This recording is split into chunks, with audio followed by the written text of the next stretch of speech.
Cowboys fans are feeling the idea that they could walk into Arrowhead on Sunday afternoon and beat the Kansas City Chiefs in what I believe would be a statement win for America's team going up against Patrick Mahomes and the Kansas City Chiefs. A little fact or fiction shot for us on what we're feeling about these Cowboys going up against the Chiefs on Sunday. All right, here we go.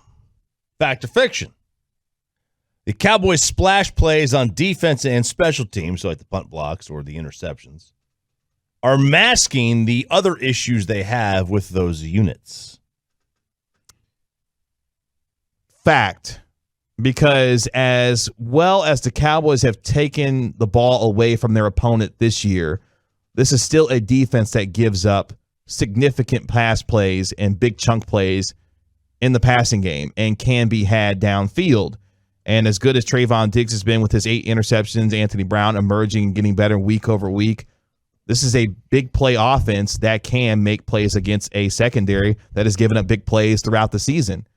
And we've seen the good, the bad, and the ugly from special teams this year, but things have been a little bit more quiet on that front in terms of the bad and the ugly, and special teams has been a real strength for this team as of late. So for the defense, yes. But for the special teams, they've been pretty good as of late.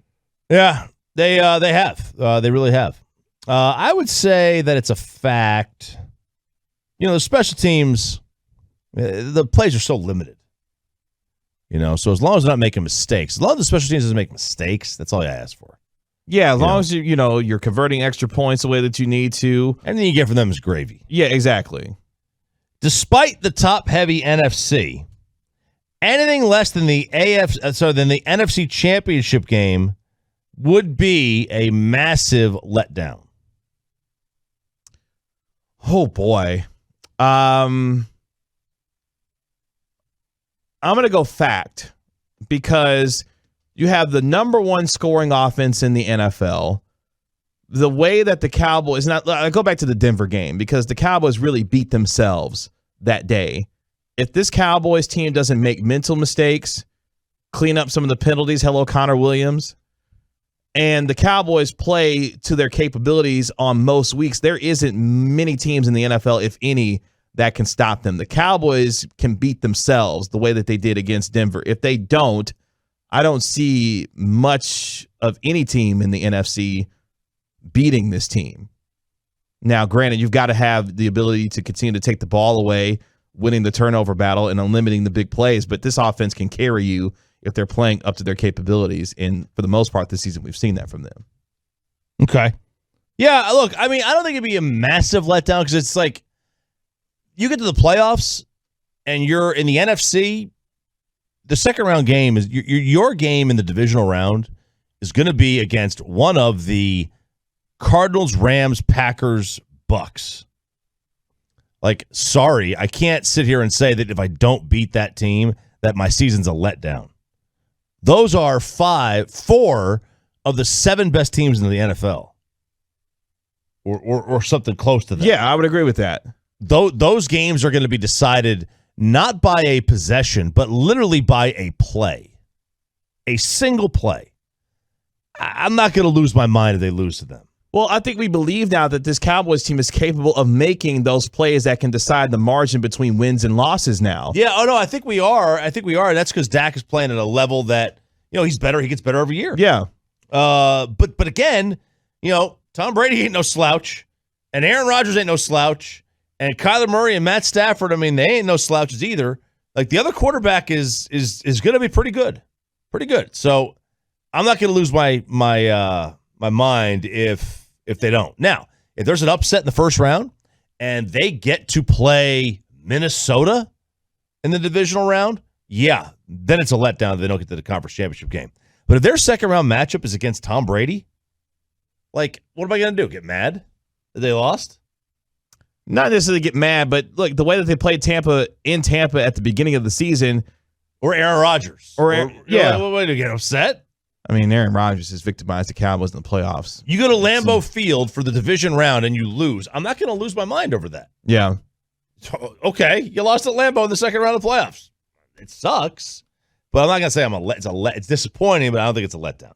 And I chose my words very carefully. I see that. Kellen Moore and Dan Quinn will both be head coaches next year. Fiction. Dan Quinn, I do not believe will be a head coach.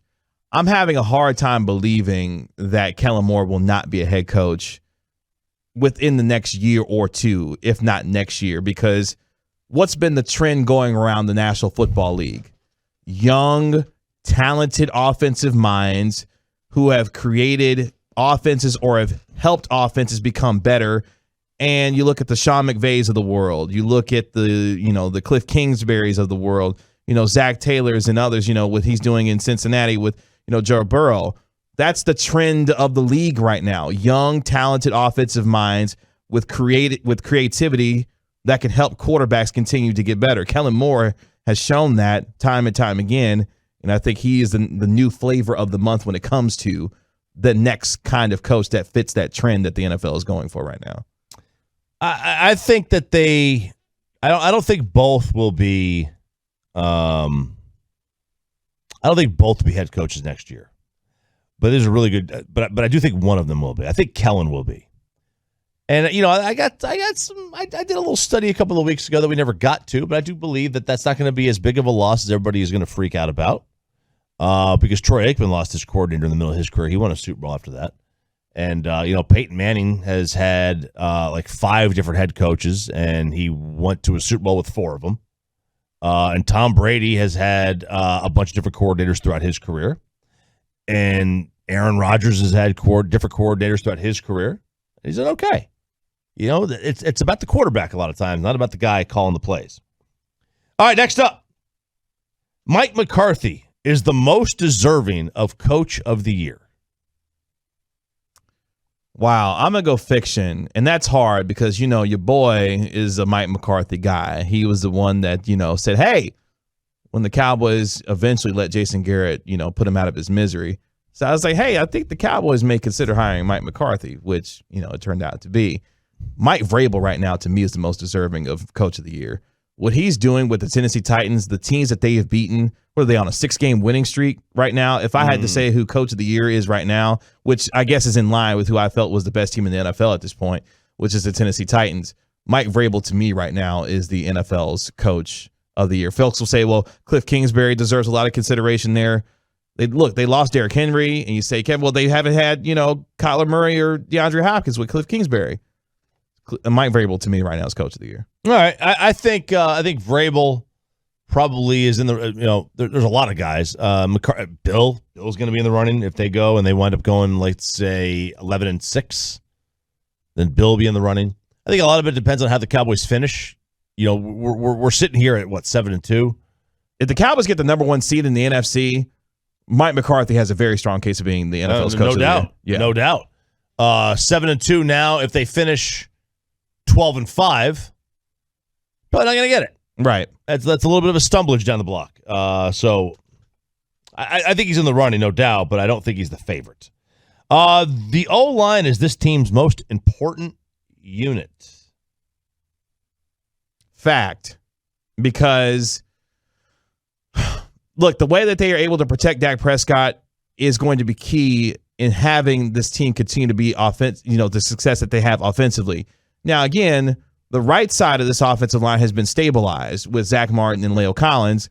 Tyler Biadasz, for the struggles that he had earlier on this season, has actually been okay in recent weeks. Like, I haven't had much complaint when it comes to, Tyler Biadasz.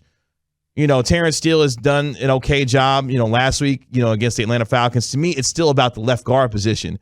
If the Cowboys feel like this week is a week where you could potentially remove Connor Williams and insert Connor McGovern into the left guard spot there, especially if you want to send the message to Connor Williams that, hey, we're tired of the penalties. We're tired of the mental mistakes and the physical mistakes that you're making. That's putting us behind the 8 ball at times with the penalties that he's had, regardless if you feel like he's getting picked on by officials or he's got a reputation that's developing. The Cowboys have to do something at left guard. And maybe Connor McGovern finally, because I think McGovern's earned the right now to potentially get a shot there because it can't be any worse. Has he earned the right because of his play or because of the other guy's play, Connor Williams' play? Yes. I mean, they've asked McGovern to do a lot of different things in recent weeks. Have. I mean, what are you going to do? Move Connor Williams to fullback now? No, he could sit down for a game or two and see how McGovern works out here. So maybe he's put Connor Williams. Even if you look at Pro Football Focus, he's put 2 stinkers together. Other than that, his season grade's fine. Season grade's 70. Well, I can't worry about my left guard being a liability at this point with the penalties that he's. I can't worry about that anymore. Like, I'm too deep into the season and have too much on the line to have my left guard be potentially a liability that could cost me, certain plays in the game that determine winning and losing. So maybe you give Connor McGovern a shot there and see what they do. Maybe that's what the Cowboys may be doing this week. I don't know. Last one.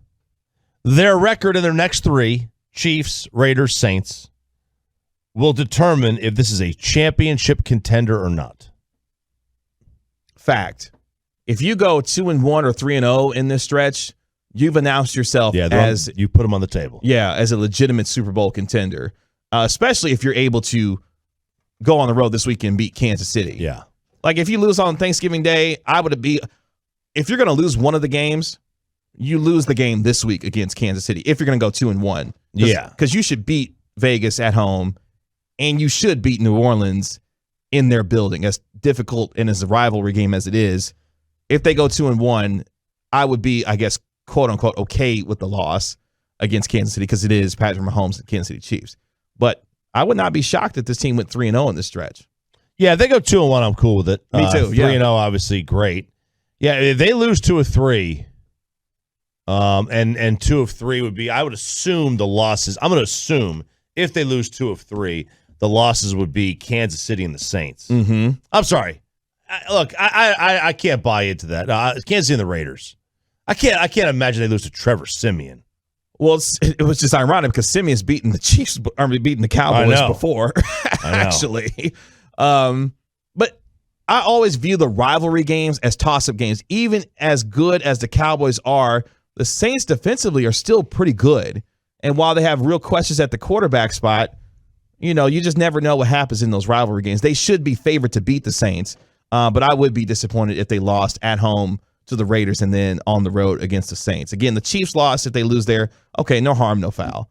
But you should not lose at home on Thanksgiving Day. No, you shouldn't.